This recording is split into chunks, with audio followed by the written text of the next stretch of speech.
What's up, everybody? Coach Cody here. I have Coach Kyle about to go over with you hierarchy of progression. Make sure you guys tune in, watch the whole video, because you guys will learn a lot.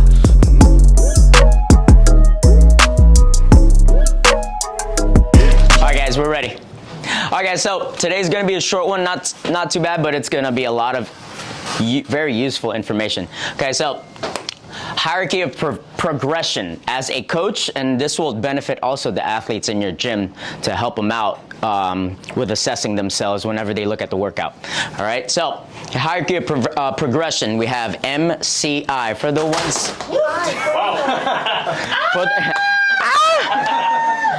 All right, for the ones that already know this stuff, don't volunteer.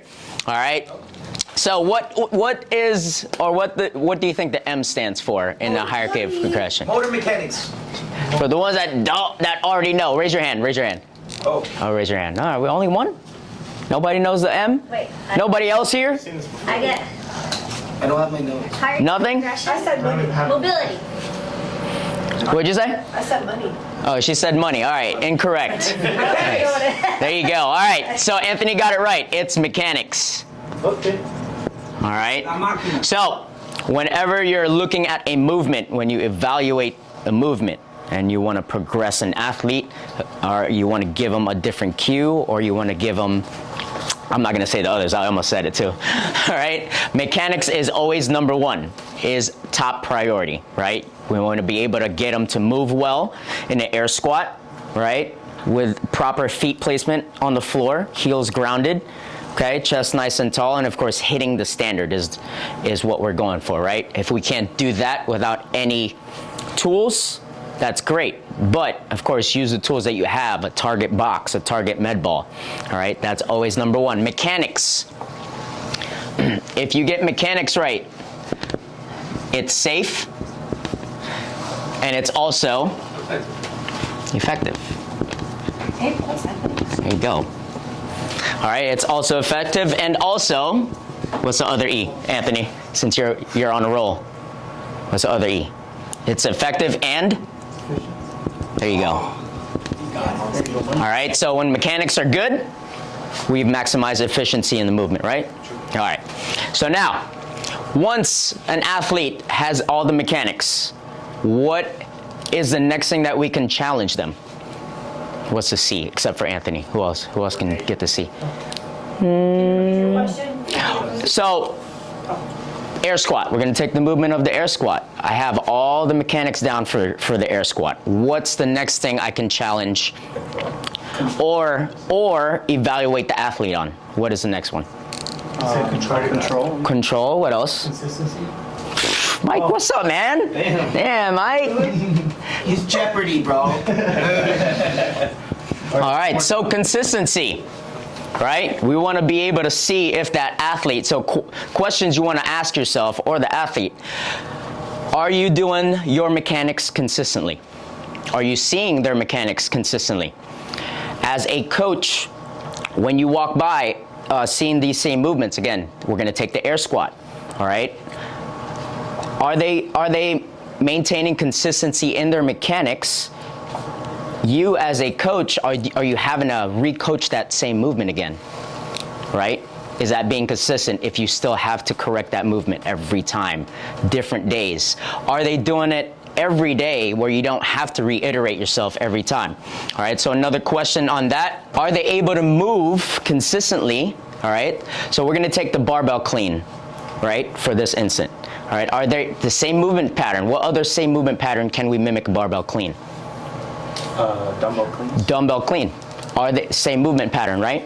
Hips, shoulders, elbows, in that rack position. Are they without even you having to coach them through that as much, are they consistently or mechanically first and then consistently able to do that with the same movement patterns? Everybody got that? Yep. So those are the questions that you want to ask yourself when you're evaluating your athlete, all right? So this is number one. Number two is consistency. Questions on that for now. All right, so makes sense, everybody following?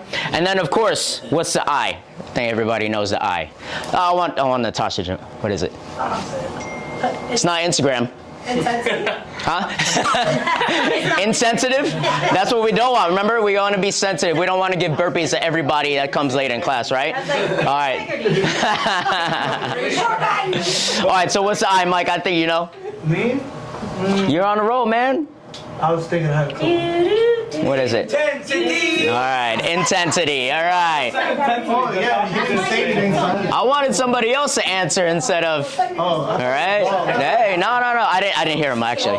All right. So, intensity is the final piece to where you can evaluate your athlete and challenge them. Okay. You can challenge them with mechanics. Go deeper on a squat if they're not hitting it. You can challenge them on consistency.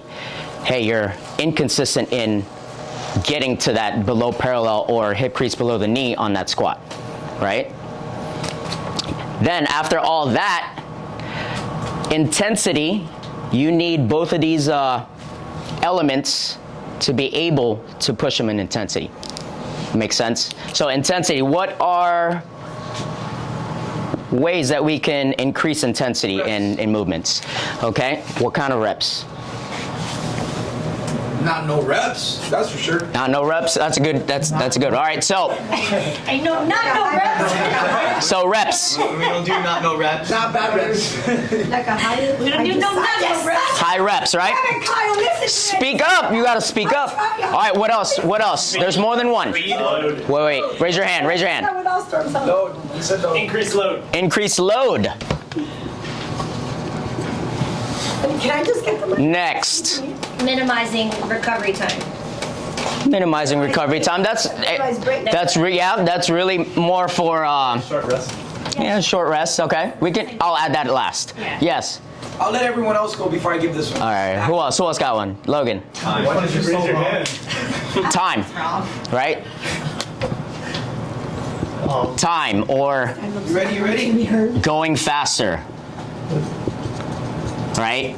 Faster repetitions. That's the same thing. Right? What'd you say? Speed, right? So we can. That's why I wrote. Sound like the same thing. That's why I wrote time. Very. So I wanted it a little bit more broad, Heather. So time, right? Faster, all right, or give them shorter rest periods, right? Anything else? We got one more. One more. That's under mechanics. Mechanics. That's already been hit. It's part of intensity. It is. It's part of intensity. But we've already established that in mechanics. Remember, you need both of these to be able to challenge them. They've already been challenged in mechanics. They've already been challenged with consistency. What else can we do? There's one more. Time under tension. My add. Time on 10, that's time. All right. Recovery. Anybody else? That's a good one. Sit down. All right, Logan's got the mic. CrossFit is going to be movement domain. Movement domain. All right, so he got it. He got a little bit better. What was it? Higher what? higher degree of movement. Higher degree of movement. There's always higher degree of movement. Can anybody give me an example, or Anthony, an example of higher degree of movement? An overhead squat.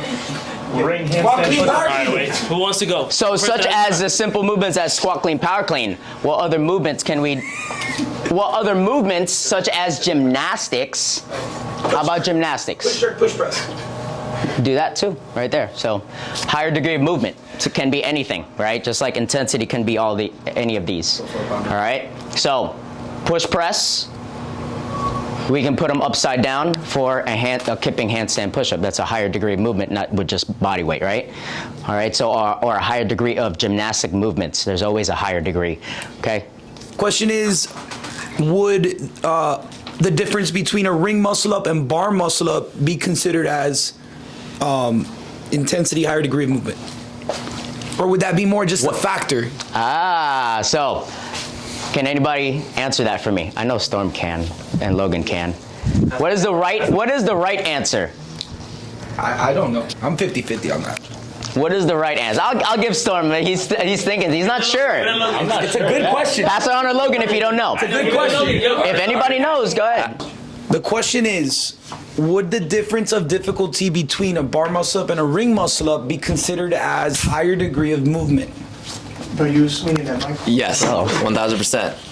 So, higher degree of movement. So, if you guys were able to identify something like performing a strict muscle up, keeping muscle up, chest to bar pull up, transferring that before you even go above the bar, going into butterfly, right? So, think about the degree of movement and developing spatial awareness. Okay. So adding spatial awareness will increase the difficulty as well. Okay. So I think it's more specific to the fact that the bar is a bar and the ring is a ring. The structure of what you're using. Correct. Exactly what Cody said. So to be a little bit more technical, right? A bar is a fixed apparatus, and a ring is a dynamic apparatus, right? We're able to go through the rings to do a ring muscle up. That may be easier for some athletes. And then the fixed apparatus, such as the bar muscle up, you have to go around it and to go over it, right? So for some athletes, that might be easier. So there is no right or wrong. It all depends on the athlete and how well they move mechanically and consistently. Right? Make sense? Hi, sir. Mic drop. Mic drop. All right. So any questions on any of these, right? So we can challenge them in many ways, but you have to follow this order. So I have like I said, I have a lot of athletes that prefer bar muscle ups than ring muscle ups, and vice versa, right? So it all depends on their mechanics and consistency, all right? And then, of course, challenge them in every way before you can get them to move. So I had a lot of questions in yesterday's workout and today's workout. Coach, what weight should I use for this workout? Giving the time cap that you're able to have in the workout, 15 minutes yesterday, 20 minutes today. With the weight that you're choosing, are you able to move that mechanically well and consistency at a good pace? And then, and then maintaining that intensity. If you're done with this workout, today's workout has a 20-minute cap. If you think you can finish this workout in 10 minutes, then your intensity is really well moving with your mechanics and the same weight, at the same weight. We want to make sure, we want to challenge you. This is a fine line. As you as a coach, you got to know your athletes in every class, right? So there's a fine line to over push them and then discourage them after, have them get discouraged after class, be like, I didn't finish it. But how far did they get? So again, you want to encourage them too, that failure, you got to fail to succeed, and that's why they got to make sure they put their scores in SugarWOD. Write any notes and every notes that they felt. So I had some guys, hey, I just got off a 32-hour shift. All right. So again, it's your job as a coach to know your athletes and push them with intensity, at the right intensity on how they're feeling for today, right? Yes, sir. What they have, their max effort. Okay. Questions? You have anything to add, Coach Heather? I know she has a lot to say. I see it in her face. She's about to blow up. No, not She's like, So I want to piggyback off of what Kyle has. So it was a lot of fun. It was enjoyable. It was enjoyable coaching on today's Tuesday. Monday's workout, because a lot of the members, it was a retest. So my objective was for everyone to click the prepare button. And so one person had 85 pound on the bar and they accomplished it in 10 minutes. So now my objective was perfect. Let's go to 90 pounds. And now you have a time to beat, and now you have something to be able to measure, right? And that person got faster at that workout. So also think about that as well, guys, the benefit of having SugarWOD and getting people to utilize it, because you get to interact with them. Sweet, 85 pounds, 10 minutes. Put on 90 pounds, and let's get a better time as well. That's improvement upon their fitness in that one workout. Alright guys, I hope you guys learned a lot during today's video. This wasn't just for coaches, this was for everybody, athletes, beginners. Okay, it's good to know how we actually approach you guys. It's gonna make you guys better overall. If you did like this video and others, definitely guys follow us on our YouTube, hit that subscribe button, and we will see you guys out on that gym floor.